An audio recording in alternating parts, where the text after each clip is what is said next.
And saturate this place.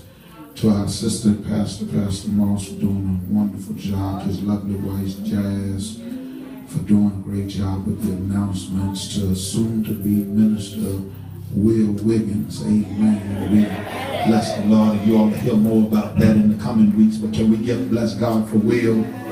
Amen. Amen. And then to those three spiritual dynamos, Shane, KT, and Bean. They can dance. They can dance here all the days of the week. Because when the three of them hook up, amen, they move heaven, and we bless the Lord. Beloved, Hebrews chapter 12. Hebrews chapter 12. Verse 12, Zach says, therefore, friends, strengthen your feeble arms and weak knees. Make level paths for your feet, so that the lame feeling may not be disabled, but rather healed. Make every effort to live in peace. Make every effort, Paul Stokes, to live in peace with everyone and to be holy. Yes. Without holiness, no one. I knew Mother Mosley, I knew you would get that. Without holiness, no one will see the Lord. And Mother Mosley, we're praying even now for Danny in a very special way. And without holiness, no one will see the Lord. And Dominique, verse 15, and finally says, Cynthia, see to it that no one, see to it, Minister Chris, that no one falls, Elder Kevin, short of the grace of God, and that no one, Prophet Josh, that no bitter root grows up to cause trouble and defile many. Come on, sir. Trustee, I just need you, man, before you take your seat, to look at everybody on your row and just ask them, are you here to cause trouble? Are you here to cause trouble?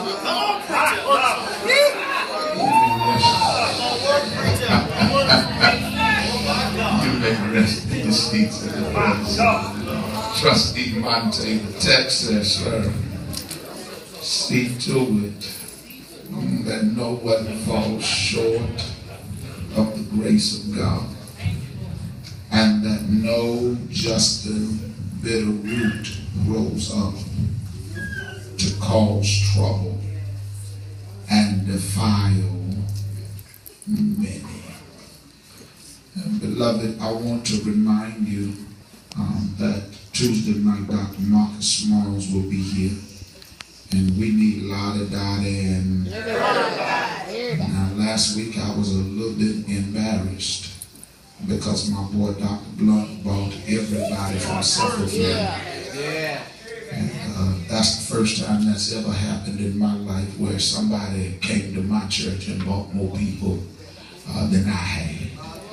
And so y'all, I give you a pass for last Tuesday night because I know that we heading back to school and many of y'all are getting your vacations in and that kind of thing.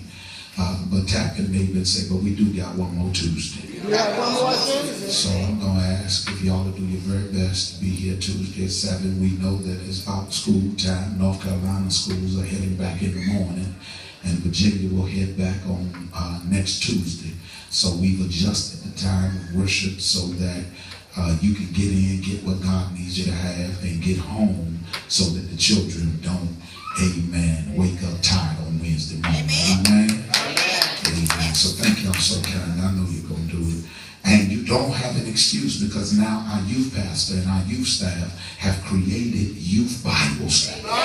And so now for those of you that might kind of say, well, I would come to Bible study, but my kids don't have anything to do, and I can't really hear Kalisha, the word of the Lord, while I'm trying to kind of make sure that my children are straight. Now you ain't got that excuse. Tasha, you can just show up to worship, let the babies kind of go to youth church, and then you can come and get everything God has for you. Amen. Now, I'm not going to be long. If y'all give me about the best 15 minutes you can give me, then we'll be in and out of here. Amen. I'm going to begin a new series starting today. And the new series is entitled, I Need Grace to Run This Race. That's all right? Yeah, I like that. Look at everybody on your row and tell them, I need grace. I need grace to run this race. Now, real quick, the text says in verse 15, see to it, friend, that no one falls short of the grace of God. And now, Deacon TP, here's my first question as I begin this sermonic discourse, is what good is it to be in a church and under a church friend for where the name is called grace? But Vanessa, when you need grace, you can't find it. Pastor Regina, I don't know about you, but today I want to deal with God's grace is greater than my mistakes. Yeah, Miss. I'm glad it blessed you, sir. I thought it was going to bless about 3 more folk. But tap your neighbor and say, God's grace is greater than my mistakes. Okay, that's the wrong neighbor. Can you tap the neighbor on the other side and tell them, you may not be able to get over my mistakes, but God's grace is greater than my mistake. See, y'all don't even know when to shop because about 3 of y'all, okay, let me say it this way. It may not be for everybody because some of y'all in here are trying to convince yourself and everybody that you've dotted every I and crossed every T. But I wish I had a real church that would slip up one hand and say, that ain't even my testimony.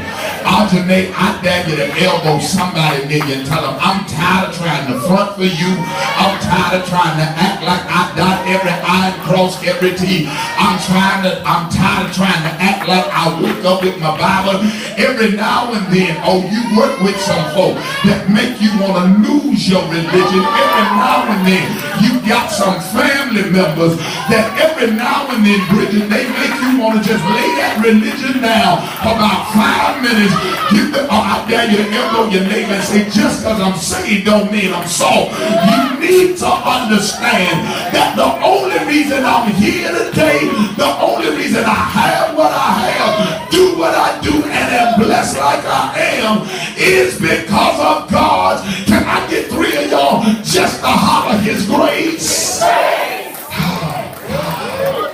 So God Almighty, y'all, I only got 12 minutes, y'all, but God's grace is greater than my mistakes. Now, when I started out just in school, I started out, and I know most of y'all are a lot more advanced than me, but I started out with a green piece of paper and the fat pencils. Now that I'm a preacher with 4 degrees, all that good stuff, I walk around with fancy pens that are ballpoint pens that write excessively well. But when I started out, Erica, I started out with a big pencil. Come on, sir.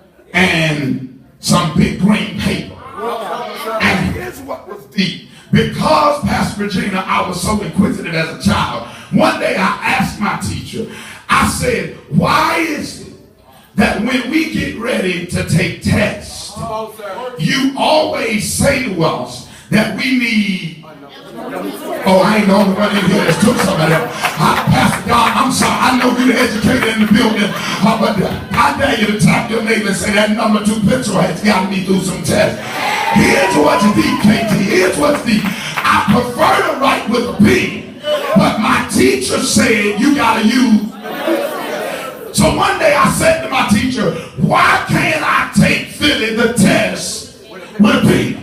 She said something, Frank Clever, that literally changed my life. She said, Jimmy, you gotta understand that the reason you can't take a test in a pen is because if you make a mistake, oh my God, y'all don't even know when to say it, man. If you make a mistake, there's no way to correct it. You either gotta scratch it out or white it out. But I dare you to high five your neighbor and say, I thank God for my number 2 pencil. Because on the top of the pencil, Coach Vaughn was an eraser. Oh, y'all missed it. Grab your neighbor's hand and say, neighbor, you don't even know when to holler. The eraser is what we call in the kingdom God's grace. I dare you to high five your neighbor and say, I thank God for the eraser. Because every time I made a mistake, God's eraser called her.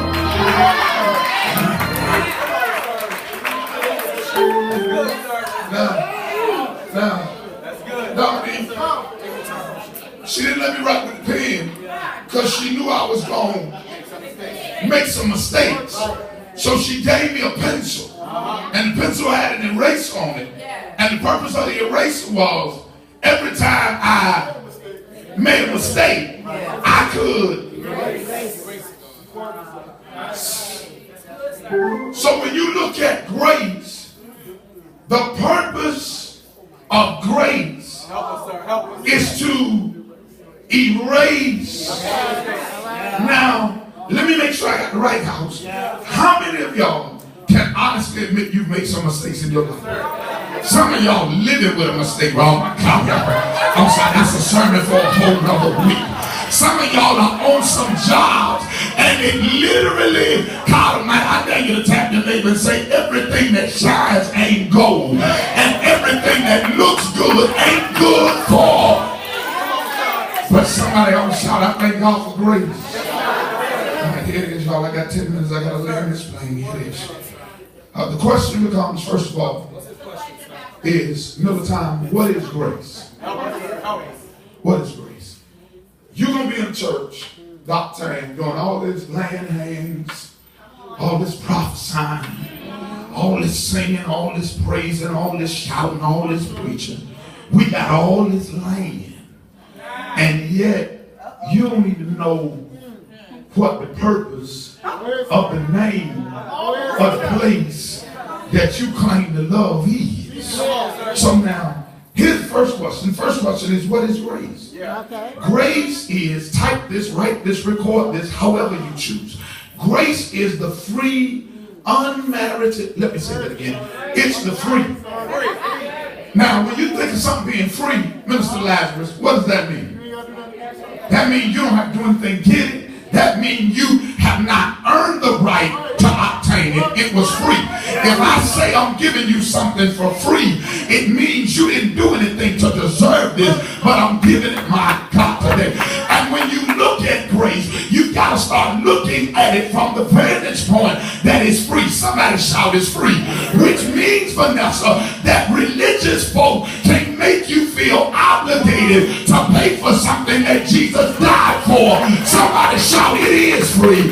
I know you might want me to pay for it, but I wish I had 3 of y'all that would thank God that grace is free. It ain't a matter of how well I preach, what my last name is, how holy I am. God's grace is free, and it's free for everybody. High five your neighbor and say, it ain't just for you. What is grace? It's free, unmerited favor. Come on, sir. See, and that's what's hard about people understanding grace, is it's unmerited favor. It's being God doing stuff for you that you know, Audrey, your character doesn't even deserve. I need about 3 of y'all to holler. I just don't even qualify for this.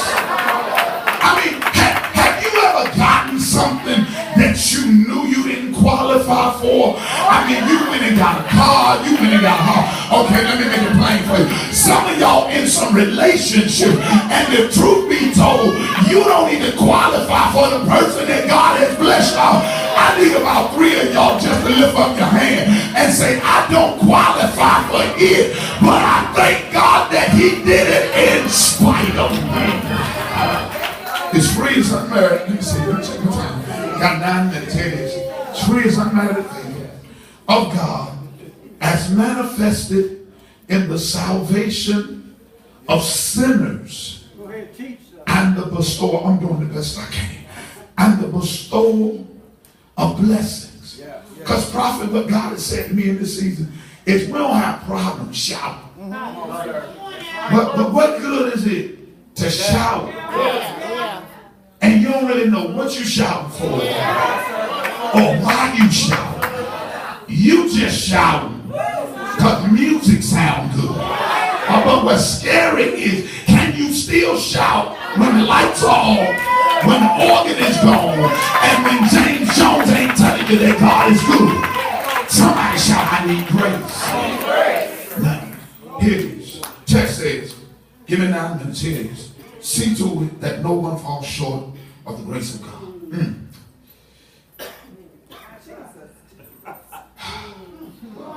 Let me say this. Here's the subtitle. I don't want to miss grace. Oh, yeah. I don't want to miss grace.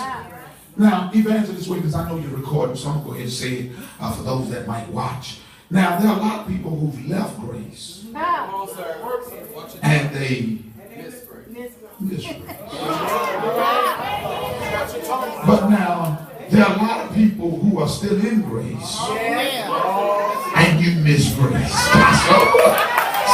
See, because you thinking about missing grace and missing a place. But grace ain't about a place.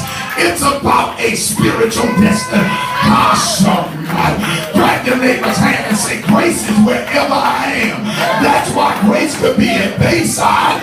Grace could be at the Royal Courtyard. Grace could be at the Boys Club. And grace could be on 700 Oak Road. High five your neighbor and say, because it ain't about a place. Grace is who I am. When I get up, you looking at grace. When you hear me open my mouth, you looking at grace. Can I get 3 of y'all to open up both of your hands and holler, I am grace. My track record says, if the police pulled you over now and you pulled out your driver's license, I know your name is on the license, but guess what it should say? Grace. Because I've broken enough law that God, I could have been dead and gone. But thanks be to God for.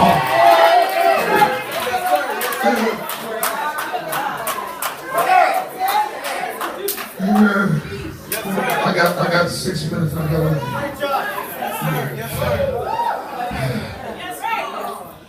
just elbow your neighbor, say, neighbor, I need you to hear this. I don't want to be bitter. I want to be better. See to it that no one falls short of the grace of God, and that no bitter root grows up to cause trouble. And if you want to see a troublemaker, I'll show you somebody, Tasha, who has not, Carla, received or accepted grace.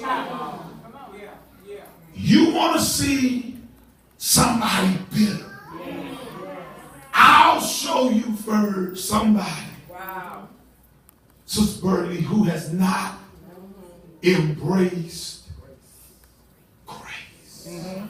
Because there's no way, Evangelist Brenda, you can experience grace and walk around bitter. You show me a bitter believer, and I'll show you somebody who has not accepted grace. Because when you've accepted grace, Pastor Don, you don't have a right to walk around attitudinal with other folk, because you know what God has done for you, how God has forgiven. Oh my God, I dare you to look at everybody on your road and tell them, I can't afford to be bitter. With as much stuff as I've done, with as many times as God has forgiven me, with all of the wrongs that I've thought, God, I thank you that when you could have cut me off, you let me live. Somebody shout, I don't want to be bitter.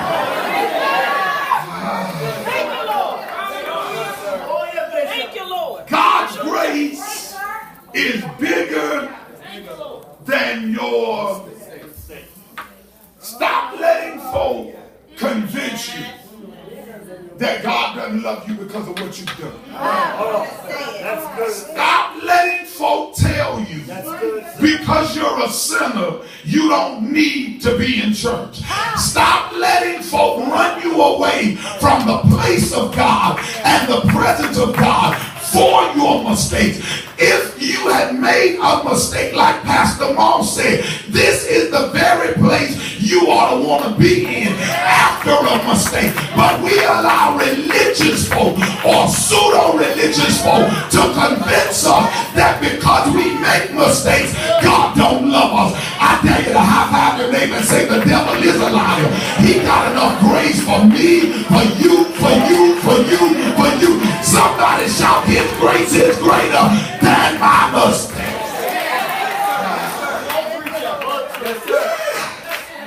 I got 3 minutes, and I'm going to land this plane. So the question becomes, Mother Mosley, how can I miss grace? How can I miss grace? How can I miss it? You ain't got to ride me today, Zach. I'm going to take the train today. I ain't going to take the train. I appreciate it. I'm going to take the train today. How can I miss grace? Number one, you miss grace when you spend energy competing against others. See, I told you, good meat makes on grace. You miss grace when you spend energy competing against others. So because, Dominique Batch, you spend your energy competing against other drummers, you actually miss God's grace. Because every time you make a mistake, folk who you think are in a better position than you. They remind you, Dean Nicole, of who you used to be. Can I give y'all this with thanking Vincent for free? Grab your neighbor's hand and say, you better hear this. I ain't better than anybody. I'm just better off than, oh my God, y'all will catch that one next Sunday. Grab your neighbor's hand and say, I ain't better than you. I'm just better off because of all my.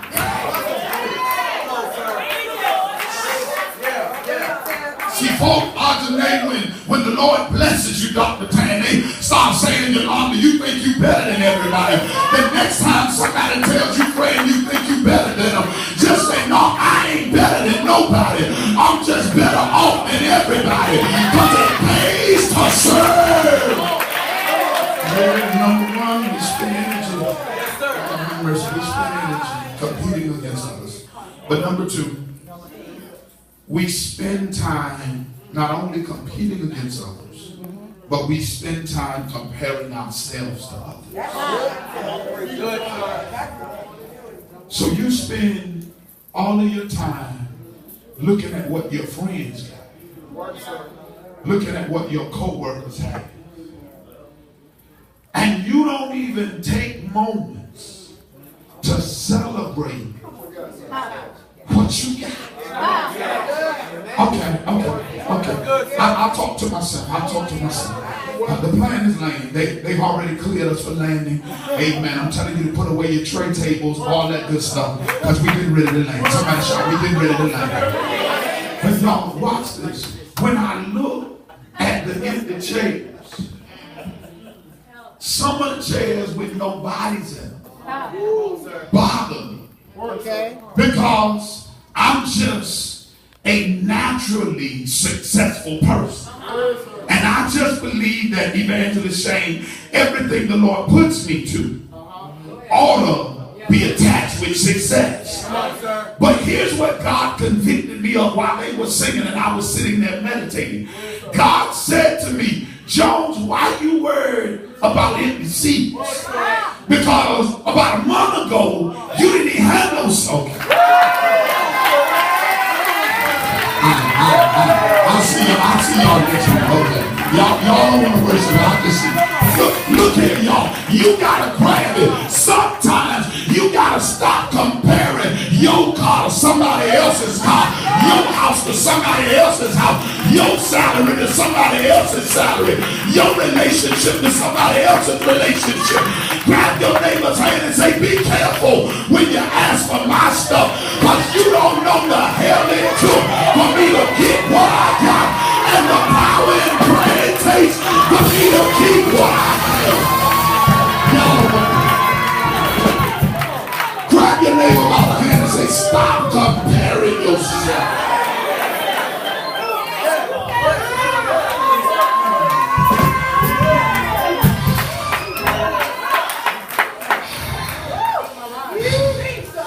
Yo, and see, as a church, we gotta stop comparing our stuff to. If you like they stuff so much, but don't be here with us telling us what somebody might got. The songwriter used to say it this way: your body here with me, but your high five your neighbor and say, stop messing me around. You comparing us to this church and that church. High five your neighbor and say, I don't fit in over there. That's why I need grace.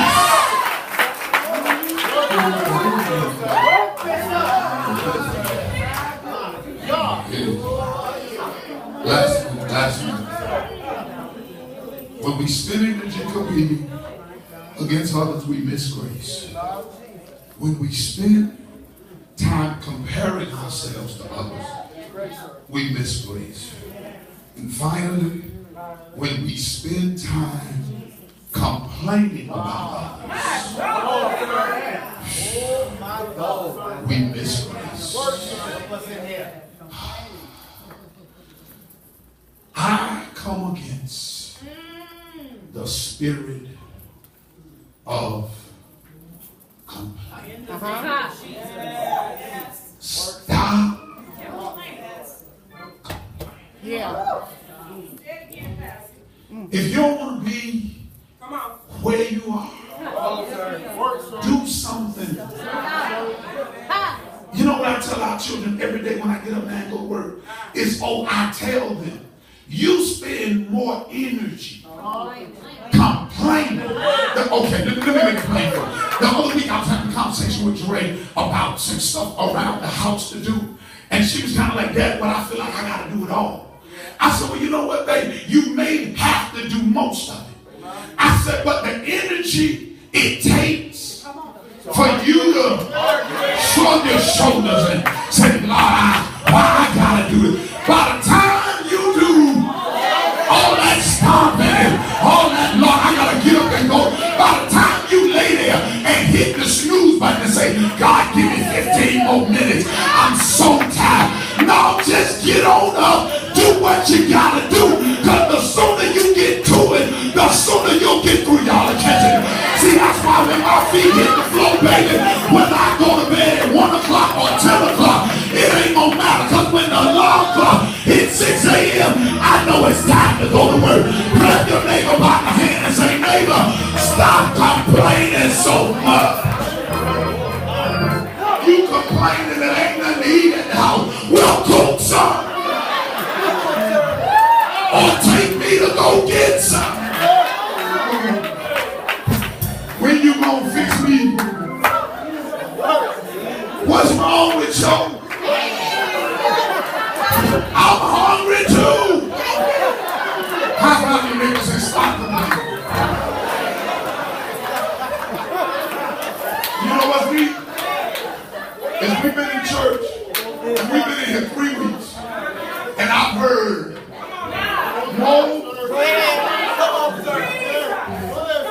it's hot, it's cold. The bathrooms don't work. 4 weeks ago, you ain't have a bathroom. You just walked the music too loud. I don't like where they have me park. Well, if you give, look at your neighbor, say, if you give some more money, we can go ahead and get them 3 acres. Oh my God. How about your neighbor say, I want all 3 acres, baby. I want all. I'm done. How do I miss grace? Number 1, you miss grace when you spend energy competing. You miss grace when you spend time. And you miss grace when you spend time. Now, what's the danger of missing grace? Bitterness rolls out. Here it is. This is it right here. Grace is not something that can be easily explained, but it has to be experienced. Yes, sir. Yes, sir. How many of y'all can lift your hand and say right now that you had a grace moment where you experienced God's grace? Let me see. Everybody that's ever experienced God's grace, can you give me some keys there? Hallelujah. Come on, rest on your feet. Give me the keys if you can. Grace ain't something you can explain. You gotta experience it. And Tam, that's why when you try to tell people about your church, Trustee Monte, it's hard to explain it.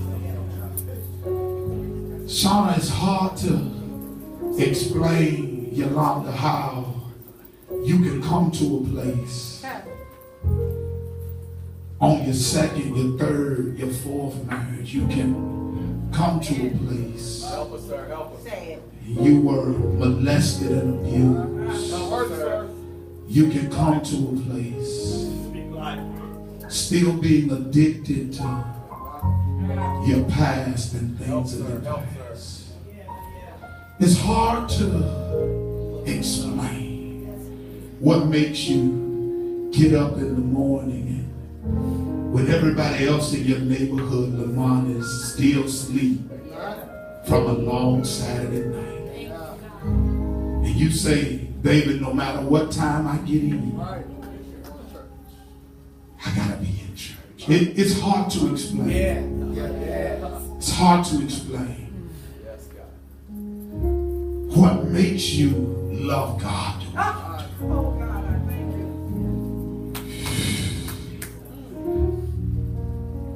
Grace ain't something you can explain. You gotta experience. The reason your pastor is so loving, and the reason I preach love and I teach love, and everybody around me, I encourage them to love, is because grace ain't something I learned in school. It's something I learned through the hard knocks of life. And that when I fell short, his grace was enough. And today, I don't want you to leave bitter. I want you to leave better. Today, I don't want you to leave the same way you came. You need grace and you don't want to miss grace. And yes, I've been preaching about the spiritual destination, but now it's time for you to make a physical manifestation. It's time now